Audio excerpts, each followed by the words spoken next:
वल्लभाधीश की जय।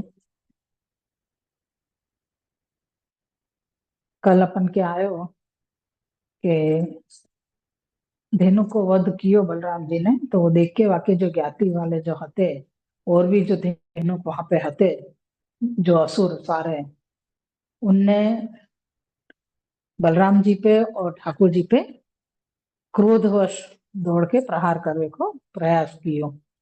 लेकिन ठाकुर जी ने एक के बाद एक सब धेनुक को मार दिए।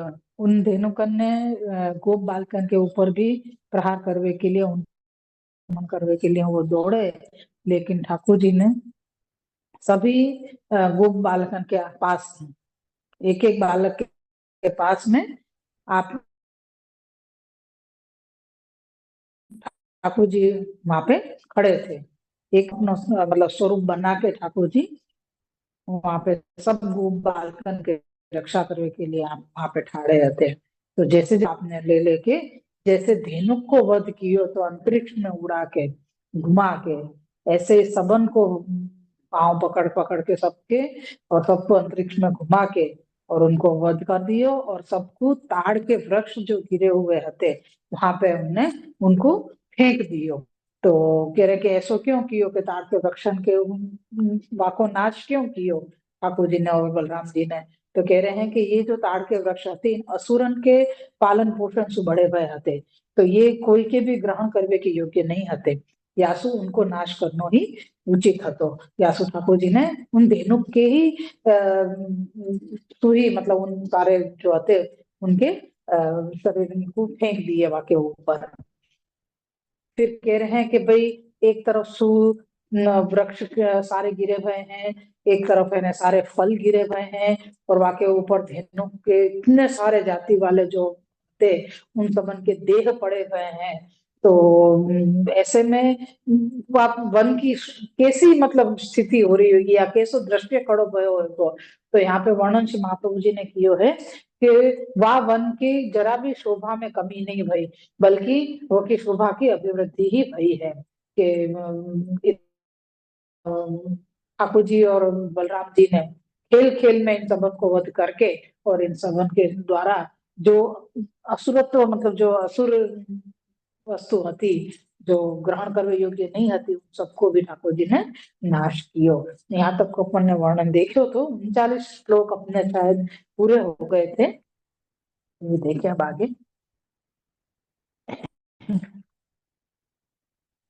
श्री कृष्णाय नमः। श्री गोपीजन वल्लभाय नमः। श्री वाक्पति चरण कमलेभ्यो नमः। श्रीमद् भागवत महापुराण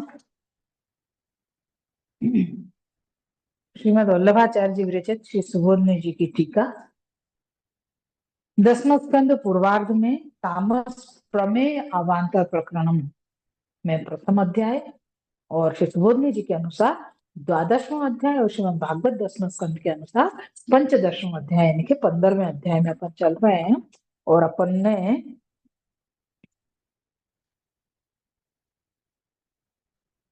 39 श्लोक तक अपन ने कल पूरा कर लियो।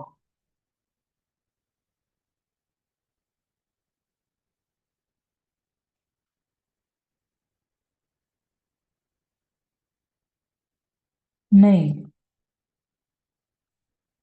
39 श्लोक नहीं आ रहे।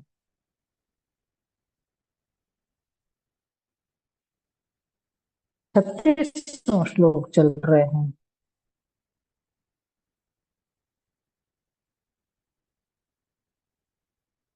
हाँ मतलब ये सब अपना हो चुका बराबर। हाँ 39वें श्लोक में अपन ने आभास साथ देख के, हाँ ये अपन को एक श्लोक यहाँ रह गया है। एक हाँ 39वें श्लोक में अपन आए हैं। श्री वल्लभाधीश की जय। 38वें श्लोक तक अपन ने देखियो कि सुशोभितता क्यों बताई वन की। तो वाकई ने बहुत सुंदर वर्णन किया है। 3 चीज वन में गिरी ना, एक तो वृक्ष, ताड़ के फल और धेनुक। धेनुक के पूरी ज्ञाति वाले जिनको वध ठाकुर जी ने बलराम जी ने कियो है। तो कह रहे हैं कि शोभा कैसे बढ़ी, ये तीनों चीजें पड़ी हुई हैं वन के अंदर, बिखरी हुई, तहस नहस हुई हुई है। फल हैं, ताड़ के वृक्ष हैं, और इन्हें धेनुक के देह हैं सबके। तो भी शोभा कैसे बढ़ रही है? तो कह रहे हैं, और शोभा कैसी लग रही है? जैसे आकाश पूरो मेघ श्याम बादल अंशु छायो भयो होए, ऐसी शोभा हो रही है। तो कह रहे भाई ऐसी शोभा कैसे हो रही है? तो कह रहे हैं कि ताल के जो फल हैं उनको रंग कैसे बता रहे हैं?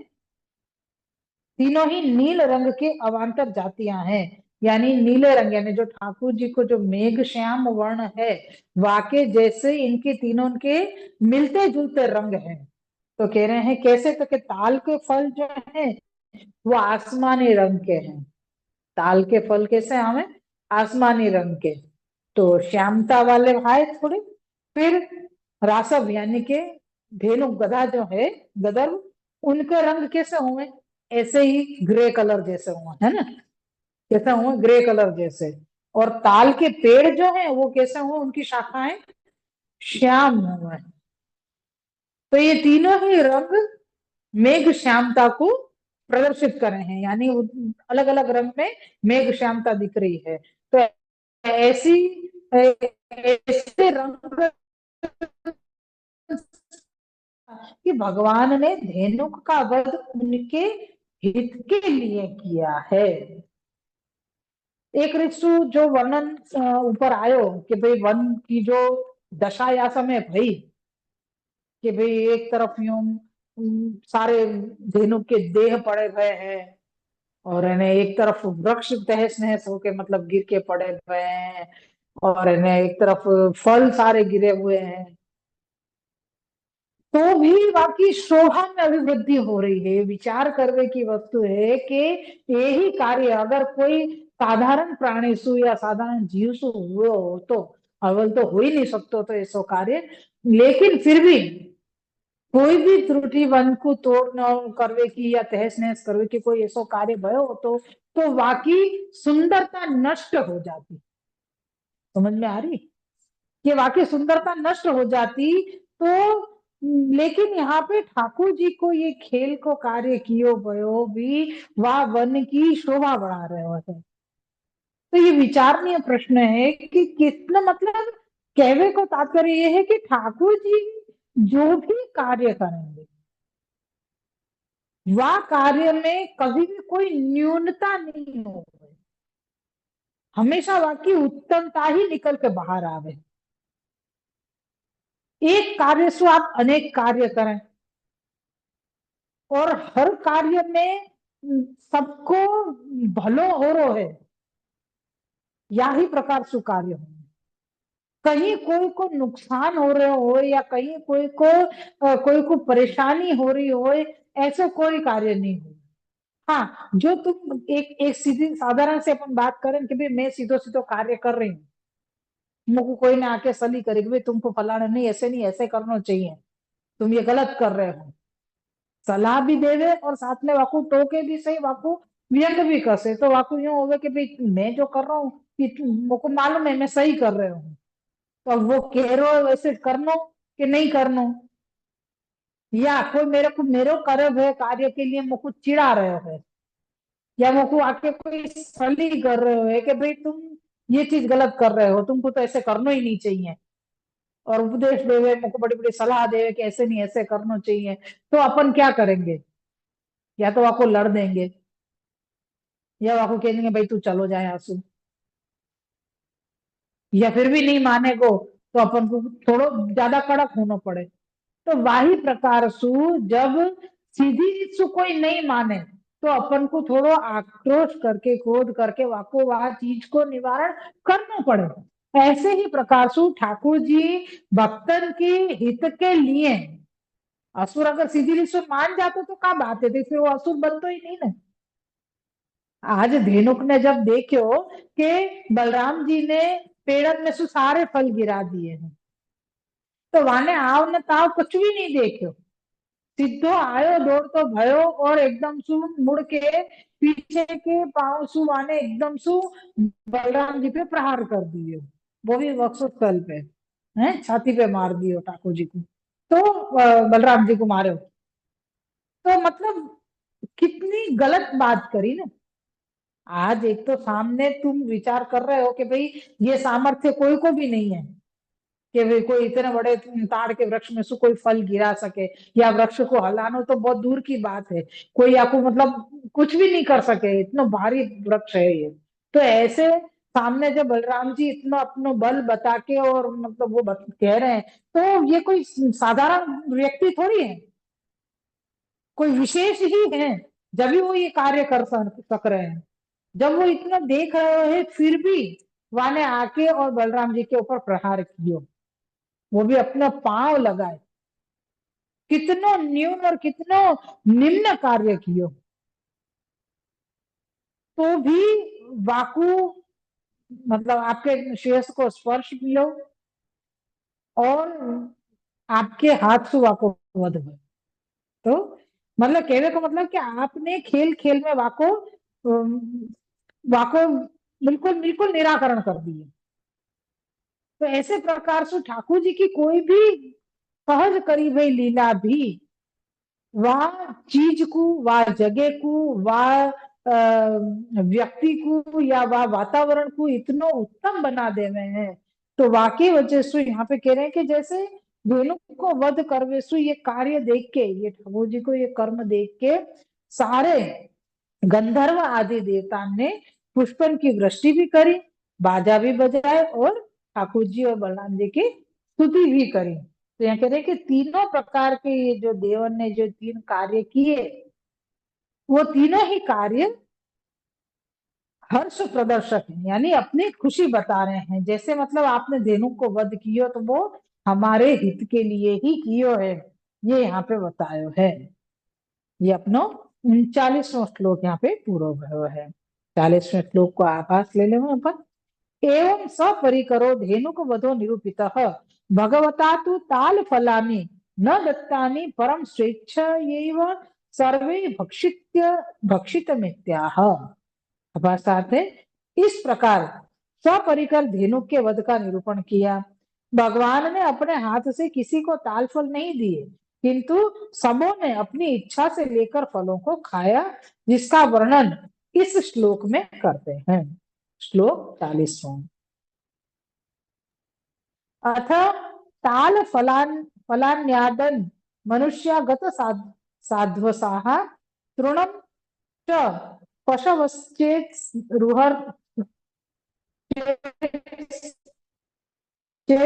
हर्त धेनुक कानने।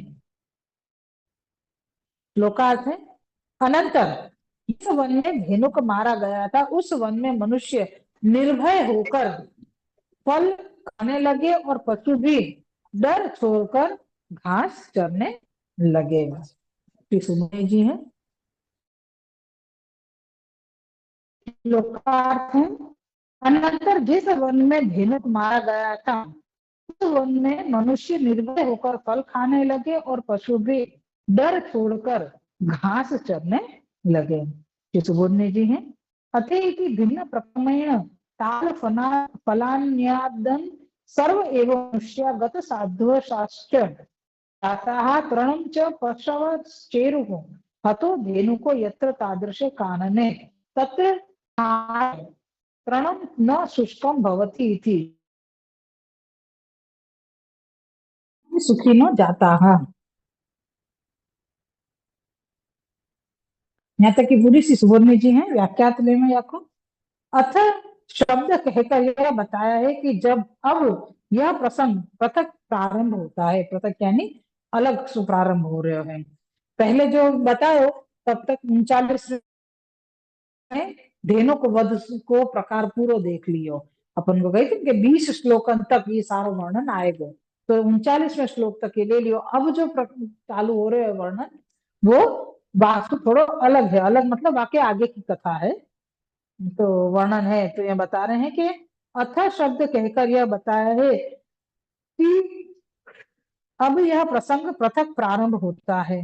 जहां धेनुक मरा, वैसे वन में मनुष्य को फल लेकर खाने में किसी प्रकार का अब डर नहीं रहा, अतः निडर होके फलों को लेकर खाने लगे। वहां छाया हो जाने से घास हरा ही पड़ा रहा था, जिससे पशु भी हरा घास प्रेम से खाने लगे। वो ताड़ के वृक्ष गिरो था ना एक, फिर वाके ऊपर वाके टकरा के वाके ऊपर सारे वृक्ष गिर गए, तो वासु छाया हो गई।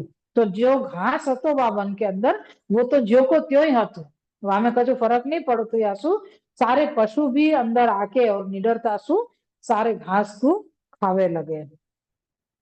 श्लोक में आए हुए च शब्द का भाव आचार्य श्री बताते हैं कि इससे च देने से जाना जाता है कि केवल मनुष्य और पशु निडर होकर भोजन करने लगे यो नहीं, किंतु पक्षी भी सुखी हुए वे भी फल खाने और छाया में विचरने में आनंदित हुए। यहाँ पे ठाकुर मनुष्य, पशु और पक्षी सबन को यहाँ वन में अब सुख हो गयो, क्योंकि धेनुक जो असुर હતો वो मर चुको है, श्री वल्लभ को वध हो चुको है। तो अब 41वां श्लोक है, आभास है। एवं वन लीला मुक्त्वा पुनः व्रजे भगवतः समागमन माह कृष्ण कमल पत्राक्ष इति। आभासात है, इस प्रकार वन की लीला पूर्ण कर भगवान ब्रज में पधारे, उसका वर्णन इस श्लोक में करते हैं। श्लोक 41वां है। प्रश्न कमल पत्राक्ष पुण्य श्रवण कीर्तन स्तूयमानोनुगैर गोपैः सा ग्रजो व्रज मा व्रजत।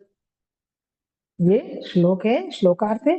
जिनका श्रवण और कीर्तन पुण्य प्रद है वैसे कमल दल लोचन कृष्ण गोपों से स्तुति कराते हुए बलराम जी के साथ ब्रज में पधारे। श्री सुबोधनी जी हैं इनकी। कृष्णो व्रज मा व्रजदिति व्रजस्थानम महानान महानानंद हेतु रुक्तः तदेवा तदेतावत् कालं विरह तप्तानां कथं तापं दूरीकरिष्यति त्याशंक्याः कमलपत्राक्ष इति। कमलपत्र वय कमलपत्र वदायते इति शाले पर ताप पनोदके अक्षिणी यस्य। यहाँ से लेके धेनुक वधस्तेन कृत इति तम पुरस्कृत्य सहैवागतो भगवान न तु पृथक पृथग यथा यथम। यहाँ तक की श्री सुबोधनी जी हैं और व्याख्यार्थ है याको। भगवान का ब्रज में पधारना ब्रजवासियों के लिए महान आनंद का कारण है। ठाकुर जी वन विहार करके, मतलब वन में जो भी आपको भोजन आदि खेल करनो, गोचारण करनो और गो बालकन के साथ में आप जा प्रकार से पूरा दिन बिताते, वाके बाद आप सायंकाल होते के साथ ठाकुर जी ब्रज में फिर से पधारते, तो वाकई लिए कह रहे हैं कि ब्रजवासियों के लिए महान आनंद का कारण है। ब्रजवासी तो इतने समय से विरह भगवान के विरह के कारण तप्त होने से दुखी हैं। यहाँ पे बता रहे हैं कि इस श्लोक में विरह ताप कहा है, जिसे दूर करने का कहा है। आगे आने वाले श्लोक में दूसरे प्रकार का ताप कहेंगे।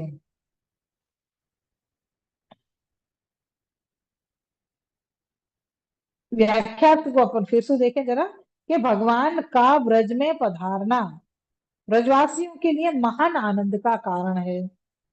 ब्रजवासी तो इतने समय से भगवान के विरह के कारण तप्त होने से दुखी हैं।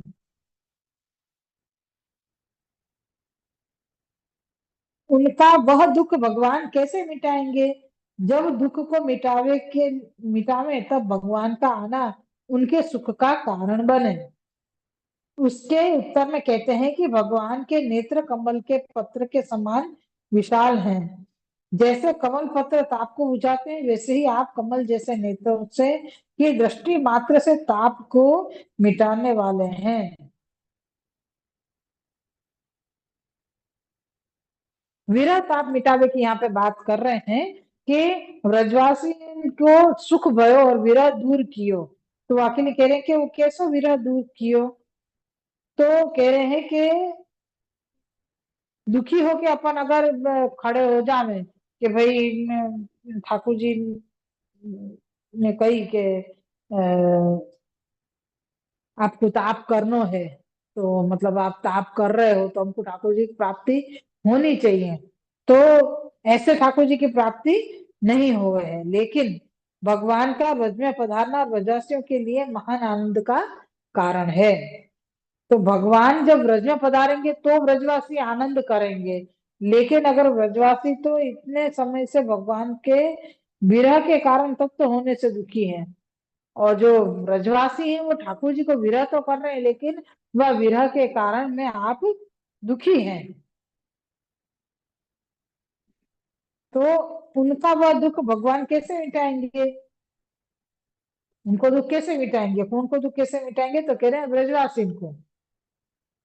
तो क्या आप तो तुरंत कर सको ना, कि भाई आपकी इच्छा, भाई आपको मिटा दियो दुख, तो वो दुख कैसे मिटेगा? के दर्शन करके फिर कह रहे हैं कि वो दर्शन करके अपने में वाकिफ थी, तो जबरदस्ती अगर वो दर्शन करने की इच्छा करे, तो वाको वाको विरह दूर नहीं भयो, लेकिन उनका वह दुख भगवान कैसे मिटाएंगे? जब दुख को मिटावे तब भगवान का आना उनके सुख का कारण बने। यहाँ पे ठाकुर जी व्रज वनसु वापस व्रज पधारे हैं। तो व्रज पधारवेसु क्या है? जैसे आखो दिन गोपीजन ठाकुर जी की राह देख रहे हैं, और ठाकुर जी जब पधारेंगे तो मतलब याद करके राह देखते देखते इंतजार करना एक दुख की वेला है, यो देखे जाओ तो। लेकिन इंतजार करने के बाद अपनो इच्छित व्यक्ति, अपनो जो इच्छित व्यक्ति है वो अगर सामने आके खड़ो हो जा रहा है, तो वो सारो दुख मिट जावे। तो यहाँ पे वही कह रहे हैं कि यहाँ पे ठाकुर जी से मिलना वो एक आनंद को कारण है, जाके कारण जो विरह जो हतो पूरे समय को, पूरे दिन को, वो सारो विरह निकल जावे है, वो सारो विरह दूर हो जावे है। तो जब दुखों को मिटावे तब भगवान का आना देख उनके सुख का कारण बने। उस इसके उत्तर में कहते हैं कि भगवान के नेत्र कमल के नेत्र के समान विशाल हैं। जैसे कमल पत्र को ताप को बुझाते हैं, वैसे ही आप कमल जैसे नेत्रों की दृष्टि मात्र से ताप को मिटाने वाले हैं। भगवान दृष्टि से संयोग दान का संकेत करते हैं, जिससे विरहताप मिटता है। यहाँ पे है, यह जब तक विरह ताप का कारणभूत आध्यात्मिक पाप विद्यमान है, पाप विद्यमान है, तब तक कार्य रूप विरह ताप कैसे बढ़े मिटेगा? इसके उत्तर में कहते हैं कि आप श्रवण और कीर्तन से वे पाप ऐसे मिटा जाते हैं, ऐसे मिट जाते हैं, जैसे जल का प्रवाह गंदगी को साफ कर बाहर फेंक देता है। भगवान भी, और भगवान के गुणों का अमृत पूर्ण कथा रूप प्रवाह श्रवण द्वारा हृदय में जाता है। वहां जाकर वहां जाकर भी वहां जाकर भी कश्मल होता है, उसको खींच कर, पाप मैल को खींच कर। चलो, कीर्तन करते हुए मुख द्वारा बाहर निकाल देता है। श्री वल्लभ आदि की जय। आज तो ये रखेंगे, अभी एक पूरा पैराग्राफ और है, कि आपको फिर से थोड़ा सा समझना पड़ेगा। बहुत गहन वस्तु है, लेकिन श्री वल्लभ की कृपा से अपन को समझ में आ रहे, ऐसे आपके चरणारविंद में विनती है। श्री वल्लभ आदि की जय। कोई को तो समझ में आ रही है कि नहीं आ रही है? मैं बोले ही जा रही हूँ, कितनी सारी चीजें तो मेरे को ही समझ में नहीं आवे। है मैंने ये बंद कर दी।